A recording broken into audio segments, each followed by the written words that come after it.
Bismillahirrohmanirrohim. Assalamualaikum warahmatullahi wabarakatuh. Good morning, my students. How are you today? I hope you are fine and healthy. Baik anak-anak, Alhamdulillah kali ini kita bertemu kembali melalui virtual. Kali ini Ustazah akan membahas materi di tema 4, subtema 3, pembelajaran 6. Kita akan belajar tentang proses pembuatan kain dan baju, serta menemukan contoh sikap baik dan tidak baik dalam sebuah cerita. Nah, coba kalian amati gambar berikut, bisa kalian lihat di kitab tematik halaman 125. Di situ ada gambar, yaitu mulai dari ada pohon kapas, kemudian ada memintal kapas menjadi benang, kemudian ditenun kain menjadi kain, membuat pola baju, kemudian dijahit, dan tara, jadilah sebuah baju. Nah, coba pertanyaannya dari gambar yang tadi, yang pertama, jelaskan teknologi yang digunakan dalam proses pembuatan kain. Kedua, jelaskan proses pembuatan baju seperti gambar di atas. Yang ketiga, bagaimana kegiatan ekonomi pada proses pembuatan baju di atas? Baik anak-anak, kali ini kita akan ulas. Untuk pertanyaan pertama, jelaskan teknologi yang digunakan dalam proses pembuatan kain. Nah, coba tadi kalian sudah lihat di gambar sebelumnya ya. Jadi, jenis teknologinya adalah sederhana. Kenapa Ustazah sederhana?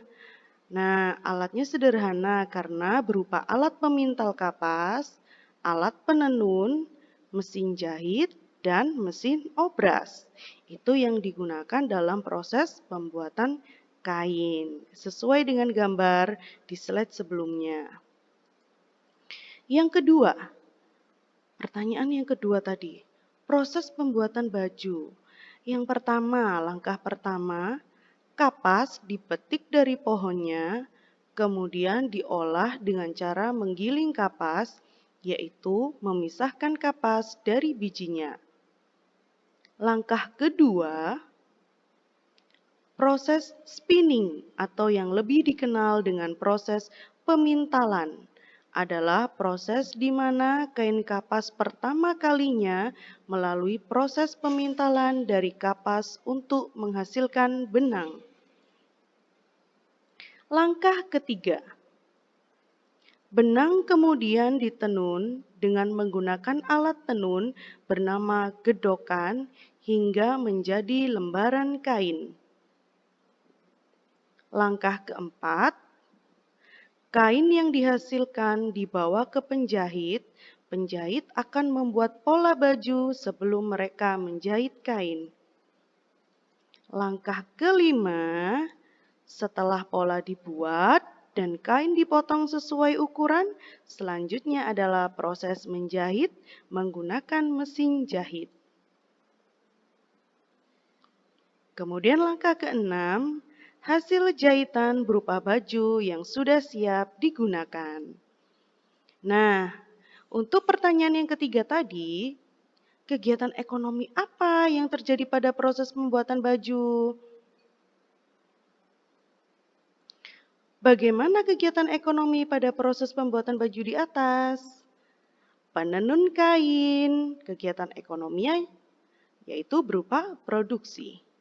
Penjahit, kegiatan ekonominya berupa produksi. Itu adalah kegiatan ekonomi yang terjadi pada proses pembuatan baju di gambar sebelumnya. Nah, setelah kita membahas tentang proses pembuatan baju dan kain, Ustazah akan mengulang kembali materi tentang pesan moral dalam sebuah cerita yang mana sudah Ustazah bahas di pertemuan sebelumnya di subtema 2. Baik anak-anak, tentu kalian masih ingat Pesan moral merupakan pelajaran berharga dalam sebuah cerita yang dapat kita jadikan pelajaran dalam kehidupan sehari-hari. Pengamalan nilai-nilai yang terkandung di dalam Pancasila telah kita pelajari sebelumnya. Di antaranya, pengamalan tersebut banyak sekali sikap yang perlu kita terapkan dalam kehidupan sehari-hari. Untuk mengetahui apakah sikap tersebut baik atau tidak baik, kita perlu membedakannya. Nah, coba kalian perhatikan tabel berikut. Contoh, sikap baik dari sila pertama, berdoa sebelum dan setelah melakukan kegiatan. Sikap tidak baiknya, tidak berdoa sebelum dan setelah melakukan kegiatan. Sikap baik di sila kedua, mengikuti kegiatan sosial di lingkungan sekolah maupun rumah. Sikap tidak baiknya, tidak mau menolong orang yang sedang kesusahan. Sikap baik di sila ketiga, contohnya mempelajari dan menghargai budaya bangsa Indonesia. Sikap tidak baiknya, tidak menerima teman yang berbeda suku, ras, atau agama. Nah, kemudian sikap baik dari sila keempat, contohnya menerima kritik dan saran dari orang lain. Sikap tidak baiknya memutuskan sesuatu sesuai dengan keinginan sendiri. Yang terakhir, sikap baik dari sila kelima, contohnya memberi bantuan dengan ikhlas kepada korban bencana alam. Contoh sikap tidak baiknya membantu teman dengan mengharapkan imbalan. Nah, baik anak-anak, alhamdulillah itu tadi penjelasan dari Ustazah untuk di tema 4 di pembelajaran 5 dan 6. Jangan lupa ya pesan Ustazah. Yang pertama adalah don't forget to pray on time. Yang kedua, don't forget to read Holy Quran. Yang ketiga, don't forget to obey your parents. Yang keempat, don't forget to study hard. And yang kelima terakhir, be careful. Baik anak-anak, Ustazah sampaikan terima kasih. Kurang lebihnya Ustazah mohon maaf. Jikalau ada yang tidak berkenan, Ustazah akhiri. Wassalamualaikum warahmatullahi wabarakatuh.